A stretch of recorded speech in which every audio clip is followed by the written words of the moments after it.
এই তাহিরি ভাইয়ের আজকে পুরো পত্রিকা ভাইরাল। সে কোটি কোটি টাকার মালিক। কত 1 কোটি কত টাকার মালিক, এটা যেহেতু সংসদ সদস্য পদপ্রার্থী উনি হিসাব দিয়েছেন। তো এই টাকার মধ্যে তার নামে রয়েছে 30 ভরির উপরে গয়না, কিন্তু বোন নামে দেয়নি। ভালো কাজ করেছে, কারণ বউ যদি চলে যায় গয়না নিয়ে চলে যাবে না। তো এই জন্য সচেতন থাকার দরকার আছে না নাই? এইগুলো ভালো স্বামী যারা সচেতন, আলহামদুলিল্লাহ তারা কি সচেতন। এরপরে ঝামেলা যেটা, সেটা হলো পত্রিকায় খালি নিউজ করতেছে যে তাহিরির ইনকামের উৎস হলো ব্যাংকে জমা টাকার সুদ। হ্যাঁ, জমা টাকার 1 কোটি কত লক্ষ টাকার মধ্যে সুদ হইলো মাসে মাসে মাত্র 26,000 টাকা। ওইটা বড় করে দেখাচ্ছে। হ্যাঁ, ওইটা বড় করে দেখাচ্ছে। তবে এটা সত্য যে একজন আলেম হিসাবে অন্তত ব্যাংকের এই সুদ সামনে আসা দরকার ছিল না, ঠিক কিনা? ব্যাংকের সুদ কেন নিবেন? ব্যাংকের এই যে ইন্টারেস্টটা কেন নিবেন? আপনি মুনাফা নিতে পারেন শরিয়া ভিত্তিক যে ব্যাংকগুলো পরিচালিত হয় সেখান থেকে, কিন্তু সুদ ভিত্তিক ব্যাংকে লেনদেন করে সেখান থেকে প্রফিট নেওয়া এটা স্পষ্ট হারাম, এটার কোনো সুযোগ। অনেকে আবার এটা বললে বলবে যে ইসলামী ব্যাংক তো ঘুরাইয়ে খায়, এরকম কয় না? ইসলামী ব্যাংক কি করে? এই ঘুরানোটাই হলো হালাল। ঘুরানোটা কি হালাল? একজন মেয়ে পছন্দ হয়েছে গদখালি যেয়ে, আপনি তারে বললেন আই লাভ ইউ, বললাম আমিও আই লাভ ইউ, লাইলাতুল ফেব্রুয়ারিতে ঘুরে বেড়ালেন। হালাল না হারাম? কথা কয় না, হালাল না হারাম? কিন্তু যদি পছন্দ করার পরে গদখালিতে দেখে পছন্দ হয়েছে, অ্যাড্রেসটা নিলেন, মেয়ের বাবার কাছে বাড়ির থেকে আত্মীয় পাঠালেন, আত্মীয় গেল বললো যে আপনার মেয়ের আমার ছেলে পছন্দ করেছে, আমার একমাত্র ছেলে, বিয়ে দিতে চায়, আপনি যদি আপত্তি না করেন। এই ওরা বললো ঠিক আছে আমরাও দেখতে যাবো। দেখতে আসলো, ঘর বাড়ি দেখাশোনা হয়ে গেল, মোটামুটি পছন্দ হলো। এবার দিনক্ষণ ফেলা হলো, গাড়ি নিয়ে বিয়ে করতে আসলো, কাবিন সেট হলো, তারপরে কবুল কবুল কবুল।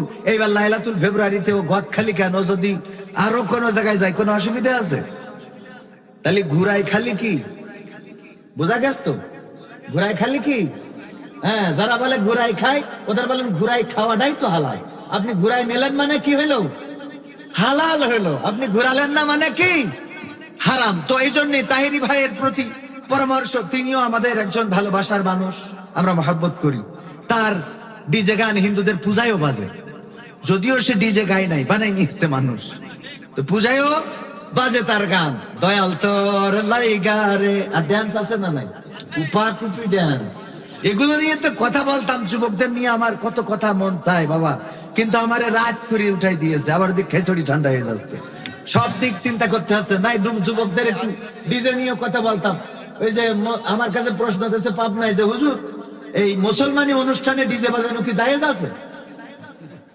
আমি বললাম যদি তোর মুসলমানি দিত যে হিন্দুকে ডিজে বাজাইতে হয়, তার থেকে আকাটা থাকা ভালো, ঠিক না ভাই? ঠিক। তুই যদি মুসলমানির অনুষ্ঠান করতে যাই, তো যদি হিন্দুদের ডিজের কুপাকুপি করতে হয়, তার থেকে তো আকাটা ভালো। ও কাটার দরকার কি? ঠিক বলিস না ভাই? ঠিক বলিস। তো এই জন্য যুবকরা, আমার যুবকেরা এখন এই সমাজ পরিবর্তনের মেকার। তারা চাইলে এই সমাজকে পরিবর্তন করতে পারে। এই জন্য চেঞ্জ করার জন্য, এই সমাজকে পরিবর্তন করার জন্য যুবকদের এগিয়ে আসতে হবে এবং প্রতিটা যুবক সম্পদে পরিণত হতে হবে। প্রতিটা যুবকের হাতে কাজ থাকতে হবে, চাকরি থাকতে হবে। প্রতিটা যুবক এই দেশ গড়ার জন্য নিজেরা সিদ্ধান্ত নিতে হবে, নিজেদেরকে আপডেট করতে হবে। নামাজের সাথে সম্পর্ক, রোজার সাথে সম্পর্ক, জাকাতের সাথে সম্পর্ক, হজের সাথে সম্পর্ক, কোরআনের সাথে সম্পর্ক, আদর্শের সাথে সম্পর্ক। যদি এইগুলো করতে পারে তাহলেই এই সমাজের পরিবর্তন সম্ভব, ঠিক কিনা? যেই যুবক এইগুলো বাদ দিয়ে, দেখেন আমাকে 1 বছর 5 বছর আগে যারা দেখেছেন, এখন তার থেকে আরেকটু স্মার্ট স্মার্ট লাগে না? লাগে কিনা? চেয়ারের মধ্যে একটা গ্লাস মারতেছেন। আমি কালকে আমি যে জামাটা গায়ে দিলাম, আমার বউ মানে আপনারা যে স্ত্রী বলেন আর কি, আমি তো আবার আঞ্চলিক ভাষায় বলি। তো আমার স্ত্রী বলতেছে এই জামাটার তো কালার উঠে যাচ্ছে। আমি বললাম জামাটা সৌদি আরব থেকে বানানো, কালার উঠে যাচ্ছে? জামার কথা কি বলবো, আমারই তো কালার উঠে যাচ্ছে। আমি আমার আব্বার কালো কালারের ছিলাম, এখন দিন দিন ওইটা মার কালারের মতো হয়ে যাচ্ছে, ফর্সা হয়ে যাচ্ছে। আমারই কালার উঠে, কালো কালার উঠে একটু সাদা সাদা হয়ে যাচ্ছে। হ্যাঁ, বলেন আলহামদুলিল্লাহ। কি কালো ছিলাম আব্বার কালারের, আমারই কালার নষ্ট হয়ে যাচ্ছে, গিলাস মারতেছে। কারণটা কি? আলহামদুলিল্লাহ কোরআনের পক্ষে থাকার কারণে। কিসের পক্ষে থাকার কারণে? কোরআনের পক্ষে। এখন দেখবেন টিং টিঙে ঘুরে বেড়ায়। আগের সময় টিং টিঙে হলে জিজ্ঞেস করতো তুই কি কিছু খাইস না নাকি, আর এখন যদি এরকম টিং টিঙে হয় কয় তুই কি কিছু খাওয়া ধরেছিস? কথা কয় না, মানে এখন কি কিছু খাওয়াতে ব্যস্ত। ঠিক বলছি না ঠিক বলছি? তার মানে হলো এখন কিছু খাইলে ওর সবকিছু শেষ, দুনিয়া আখেরাত মেশিন পর্যন্ত বরবাদ। ঠিক না ঠিক? মেয়েরা দেখে আকৃষ্ট হয় কিন্তু সেটা সাময়িক, বিয়ে করার পরে দেখে আই হায় কি করলাম। এবার হুজুরের কাছে ফোন দেয়, হুজুর একটা বিপদ আমাদের, একটু কোন দোয়া আছে পড়লে ঠিক হয়ে যাবে। তোর এখন দোয়া লাগবে, তোর সারা জীবন গাঞ্জা টেনে এখন দোয়া খুঁজে বেড়াও তুমি।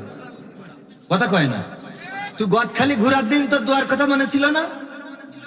ওই দিন হুজুর চোখে দেখিলে না, তুমি গদ খালি যাই পাকা মনিয়া ঘুরে বেড়াইছাও, আর এখন এসে তুমি দোয়া খুঁজে বেড়াও যে কি করলে আমার স্বামী ঠিক হবে। ও ঠিক হবে কি? ও যে দোয়া করতেছে ও তো ঠিক আর এহকালে হবে না, পরে কিয়ামতে চিন্তা করি। ঠিক না ঠিক? সত্য বলছি না মিথ্যা বলছি? এই জন্য পরিবর্তন আনতে হবে। আল্লাহ সবাইকে কবুল করুন।